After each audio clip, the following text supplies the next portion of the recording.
de luz, nasce do amor e nos conduz a paz você vida divina. A 418. Uma pessoa que julgasse morto um dos seus amigos, que na realidade não o estivesse, poderia encontrar-se com ele em espírito e saber assim que continuava vivo? Poderia, nesse caso, ter uma intuição ao acordar? A resposta: como espírito, pode certamente vê-lo e sabê-lo como está. Se não lhe foi imposto como povo acreditar na morte do amigo, terá um pressentimento de que ele vive, mas poderá ter o de sua morte. Então, começar esse comentário agora com o Djalma, depois a gente fecha com o Mirim. E aí, Mirim? Djalma, mais ou menos dizendo, respondendo a pergunta anterior, né? A reunião e tal. Pois Eu tenho um comentário a fazer disso aí, viu, gente? É verdade. E eu me lembrei aqui de um conto numa obra no livro de Irmão X. Ele conta que um espírita, era espírita do lado de cá e tinha amigos. Mas para não chocar com a opinião dos outros, nunca dizia que era espírita. E um desses amigos desencarnou. E então ele sonhou, o amigo que era espírita, sonhou com esse que havia desencarnado.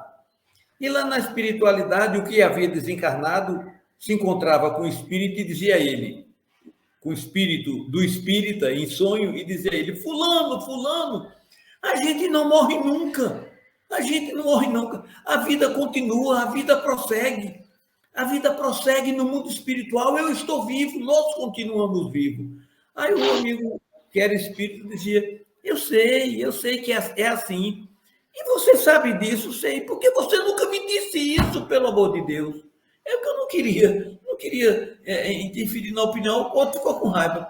Mas você sabia de uma notícia dessa, que a gente não morre nunca, que a vida prossegue. A gente se encontra com quem amou, com gente com os desafetos e com os afetos. Você nunca me disse tal coisa. Foi. Ele conta um fato desse interessante, né? Quer dizer, a vida prossegue. A doutrina espírita traz um contributo muito grande para a humanidade. Porque só em demonstrar que a vida continua viva, que o ser continua vivo, sem entrar em detalhe como a doutrina espírita entra, sem trazer as leis do mundo espiritual para o mundo material, as leis que regem certos fenômenos que as leis do mundo físico são incapazes de explicá-las. E a doutrina espírita explica e apresenta a lei que rege aquele fenômeno. Porque Kardec era um cientista.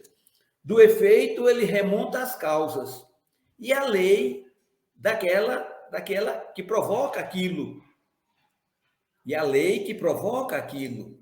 E os espíritos orientam: olha, existe isso, existe um fluido, existe assim, a vontade, o pensamento, o espírito manipula com a mente e sai dizendo novo. Então, a doutrina espírita, ela nos traz um contributo fantástico para o homem e para a ciência, né? Vem nos demonstrar de forma clara que nós somos uma individualidade pensante e que o pensamento não é presente de papai e de mamãe.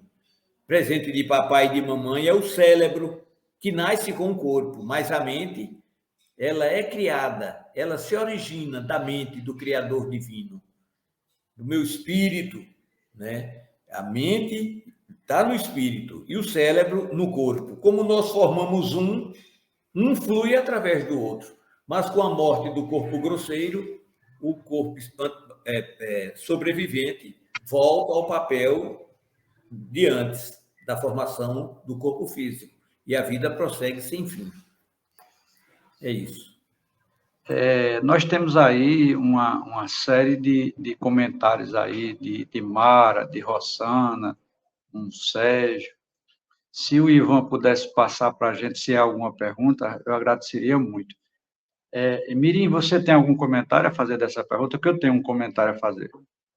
Não, isso aí é muito comum. Quantas pessoas já nos contaram que sonhou com um parente e no outro dia soube da morte dele? Só um minutinho, Mirim.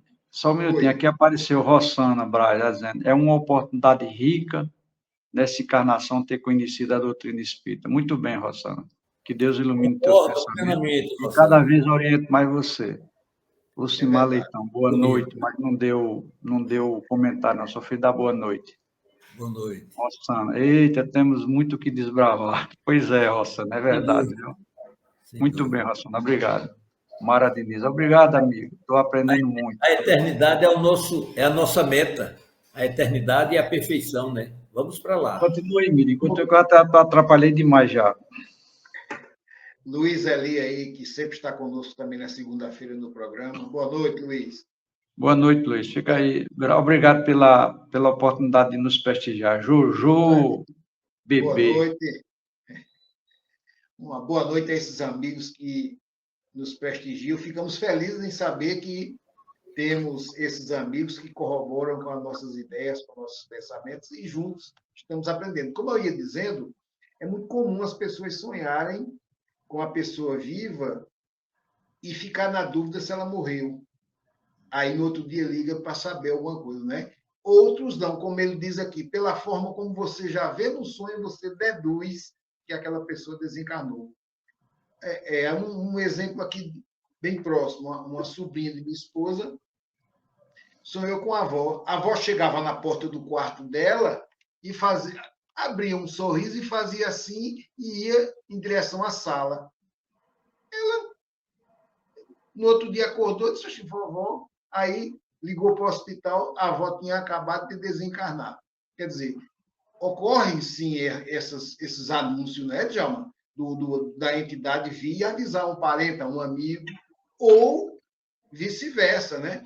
Porque, como eu disse, nós estamos presos no corpo, mas ao sairmos, a liberdade é dentro do padrão aqui do orbe da Terra. Nós nos comunicamos com amigos de outros países, de outras existências, isso aí é muito tranquilo. E nesse tocante da morte, realmente, as pessoas recebem, que nós chamamos de aviso, né, Djalma? O aviso da morte.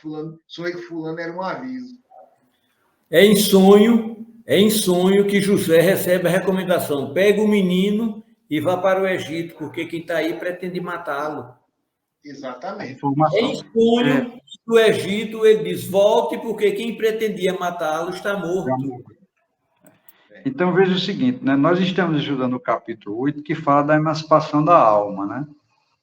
E esse capítulo todo ele retrata as diversas situações em que o espírito sai do corpo, porque todos os dias, quando a gente dorme, a alma da gente se emancipa. Você quer ter uma prova, você olha para uma criança que está no teu colo, adormecendo. Você olha e vai chegar um momento que ela vai dar uma tremedeirazinha e os olhos vai remexer, ficar mexendo. Pronto, ali o espírito saiu. E nessa hora o espírito vai aos lugares que tem mais afeição. Só que existem duas maneiras de fazer essa emancipação da alma, que o espiritualismo, de um modo geral, especialmente o esoterismo, chama de desdobramento astral, ou emancipação da alma. Existe ela de forma consciente, existe ela de forma inconsciente. 95% ou mais, ou estou até otimista demais, mas 99% faz de uma forma inconsciente. Então, o que é que acontece? Mais uma vez, eu vou retratar aquela frase que eu falei antes, né? Quando você tem domínio sobre a meditação, você consegue desdobrar sua alma a ponto de você ficar ao lado da cama e ver teu corpo lá adormecido. E nessa hora, se você tiver consciência que está em desdobramento, você vai aonde você quiser e você vê tudo, você não pode tocar em nada. Por exemplo, eu estou aqui, aí eu tenho um irmão meu, um primo meu, um parente meu que mora em São Paulo, e eu conheço a casa, eu sei onde é a rua, eu conheço todos os pormenores da casa. Então, eu saio e vou visitar ele, vejo ele lá fazendo o que está fazendo, acontecendo. Eu não posso interferir, posso intuir, fazer com que ele sinta a minha presença. Que eu acredito que vocês, internautas, em algum momento, em alguma situação, vocês estão sentados assim, na cama, na mesa, no sofá, e de repente você sente a presença de um ente querido que já partiu. Vem aquela lembrança. É porque aquela pessoa está ali do teu lado e você não vê. Então, é possível, sim, em desdobramento ou em emancipação da alma, como Djalma bem frisou aí, de, olha, volta que o cara que queria matar a criança voltou. Então, é um estado de emancipação em que o Pai de Jesus estava, que recebeu a mensagem do mundo espiritual. Afinal de contas, a gente chama mundo espiritual, mas a gente poderia bem chamar duas dimensões, o mundo da dimensão material e o mundo da dimensão espiritual. Era esse o comentário que eu tinha para fazer. Alguém quer acrescentar alguma coisa a mais para a gente encerrar? Djalma, Mirim?